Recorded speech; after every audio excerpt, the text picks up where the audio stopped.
मैं अंतिम वक्ता हूं तो पक्ष और विपक्ष से भी मैं उम्मीद करता हूं कि दोनों थोड़ी देर और समय लेकर सुनेंगे। साहब, जब बजट पेश हो रहा था तब हम लोग नए सदस्य भी हैं और कम उम्र के भी हैं, बड़ी उम्मीद के साथ में इस बजट के लिए आए थे। लेकिन जब बजट पूरा सुना ध्यान से, दरियावद विधानसभा का जिक्र तक नहीं हो रहा था, तब काफ़ी मन व्याकुल था। फिर सोचा कि किरदार तो बदलते गए लेकिन नाटक वही पुराना चल रहा है। माननीय अध्यक्ष महोदय, बजट में जिक्र था पानी, बिजली, सड़क, विकास, और इस बार जो ये गर्मी के दिन निकले थे, मेरी विधानसभा के अंदर इस तरह के हालात बने हुए हैं कि कहीं कहीं ऐसा इलाका है जहां पर 1-1, 2-2 किलोमीटर तक पानी के लिए दूर दूर तरसना पड़ता है। कोई पानी की व्यवस्था नहीं है। साथ में बिजली की बात करें तो बिजली का आलम यह है कि क्षेत्र के अंदर में सिर्फ पूरे राजस्थान का यह हाल है कि कब बिजली जा रही है कब आ रही है कोई पता नहीं है। और शहरों के अंदर तो बिजली दिन में 24 घंटे भी देते हैं, लेकिन गांव के अंदर पता नहीं इंसान रहते हैं या नहीं रहते हैं, इसलिए गांवों के अंदर बिजली नहीं देते हैं। 2 से 3 घंटा बिजली मिलती है। रात इतनी परेशानी, 4-4 महीने का, 3-3 महीने का बच्चा पूरी रात रोता है, उसकी माँ को कहता है, और माँ बाप सोच नहीं पाते हैं। किसान रोता है कि खेत तक जाए और पीछे से वापिस बिजली कट जाती है। यह आलम बिजली का है। माननीय अध्यक्ष महोदय, मैं सड़क की बात करूं तो हमारे साथ इस तरह का धोखा हुआ है कि आज़ादी के आज 75-76 वर्षों बाद भी मेरी विधानसभा के ऐसे कई इलाके हैं जहां पर आज भी रोडें नसीब नहीं है उन लोगों को, और आज इस बजट में हमारे इस तरह का कोई नाम तक नहीं आया। सड़क की बात करें तो बारिश के टाइम पे बहुत सारे गांव ऐसे इलाके में बसते हैं जहां पर अगर पानी आ जाता है, नाला भरा रहता है, तो उसको कोई मरीज बीमार हो जाता है, उसको इंतजार करना पड़ता है कि उस नाले को पार करो, पानी नीचे जाएगा तब। यह हालात बने हुए हैं। और एक विकास के नाम पर आदिवासियों के साथ में बहुत बड़ा धोखा हुआ। मैं बजट के बारे में बड़ी उम्मीदें लेकर बैठा था, न सड़क के लिए, न बिजली के लिए, न पानी के लिए कोई बड़ी व्यवस्था हुई। साथ में मैं कहना चाहूँगा कि माननीय शिक्षा मंत्री जी, ये बहुत बड़ा जिम्मेदारी वाला पद होता है, और उन्होंने बड़े शान से ये कहा कि आदिवासी इनके बाप की औलाद है कि नहीं, इनके डीएनए की जांच करनी चाहिए।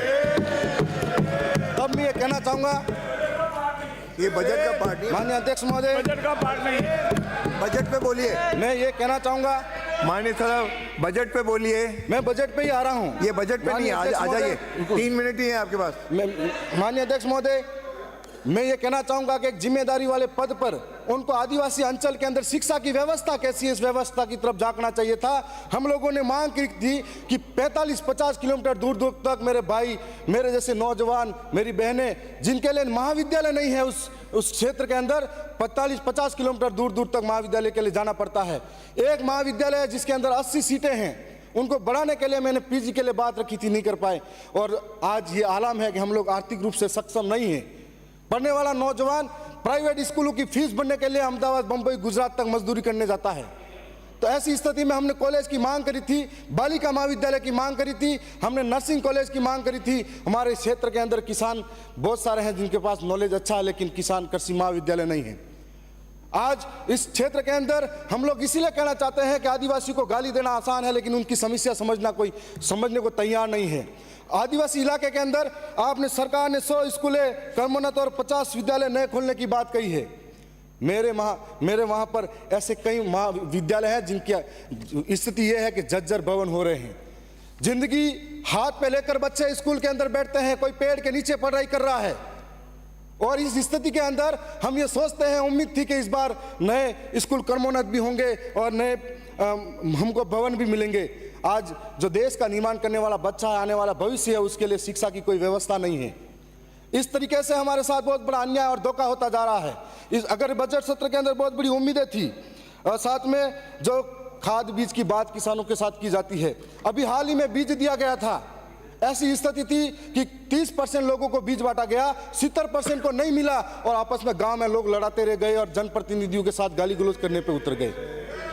हर साल किसानों के साथ में कालाबाजारी होती है खाद के नाम पर, और हर साल खाद के नाम पर कालाबाजारी के अंदर ये जो कंपनियां हैं, इन कंपनियों के मार्फत से किसानों को जो नहीं चाहिए वो भी जबरन थोपा जाता है। साथ साथ में इस तरीके की कंपनियों पे भी कार्रवाई होनी चाहिए।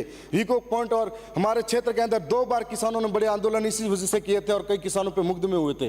हाल ही में एक हमारी ग्राम पंचायत सियार थी, वहां पर लोगों को लगा कि ये निःशुल्क है, बांटने के लिए आया गया है, तो लोग चढ़ गए और लेके चले गए। उनकी स्थिति ऐसी पैदा होगी, सब पे मुकदमे लगे लूट मार के। तो ये स्थिति ऐसी पैदा होती है, तो हमको सोचना पड़ेगा कि वो किसान जो अन्न उगाकर पेट भरता है पूरे देश का, उस किसान के साथ में ऐसी दुर्गति होती है। माननीय अध्यक्ष महोदय, ट्राइबल क्षेत्र के अंदर हम अगर शिक्षा की फिर भी बात करें तो हमारे इलाके के अंदर जो 12वीं 11वीं कक्षाएं हैं उनके अंदर व्याख्याताओं की कमी है, कोई पढ़ाने वाला नहीं है। जो संविदा पर लगे हुए थे उनको भी बाहर निकाल दिया, थोड़ी बहुत जानकारी देते थे और बाहर निकाला तो ठीक है। माननीय अध्यक्ष महोदय, मैं ज़्यादा टाइम नहीं लूँगा। मैं यही कहना चाहूँगा कि हमारे इलाके के अंदर आज संविधान के अंदर 5वीं अनुसूची है, इस 5वीं अनुसूची का जिक्र संविधान के अंदर सदन के अंदर होना चाहिए।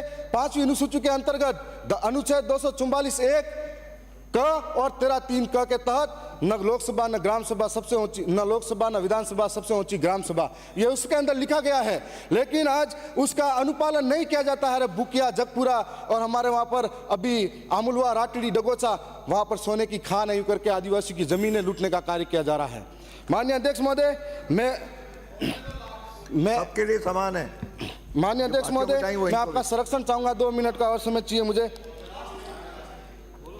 महात्मा गांधी नरेगा कार्य वालों के अंदर लेबर को जो पेमेंट दिया जाता आज कम है। हम लोग दाल, मिर्ची और सारी चीज़ें महंगी होती जा रही है, तो आज इनके लिए लेबर का पेमेंट जो बढ़ाया जाए और नरेगा के जो मेड है उनके लिए स्थायी पहचान। मैं लास्ट 1-2 लाइनें कह के समाप्त कर रहा हूँ। देखो मुझे कि जनता की आवाज़ सुनो, जनता है नाराज सुनो, कल तक जो खामोशी थी चीख रही है आज सुनो, क्रांति का आगाज सुनो, गिरने वाली गाज सुनो, सहा बहुत है अब तक हमने बदल रहा अंदाज सुनो, जनता का है राज सुनो, जनता ही सरताज सुनो, बने रहोगे कब तक हमारे जनता की आवाज़ सुनो।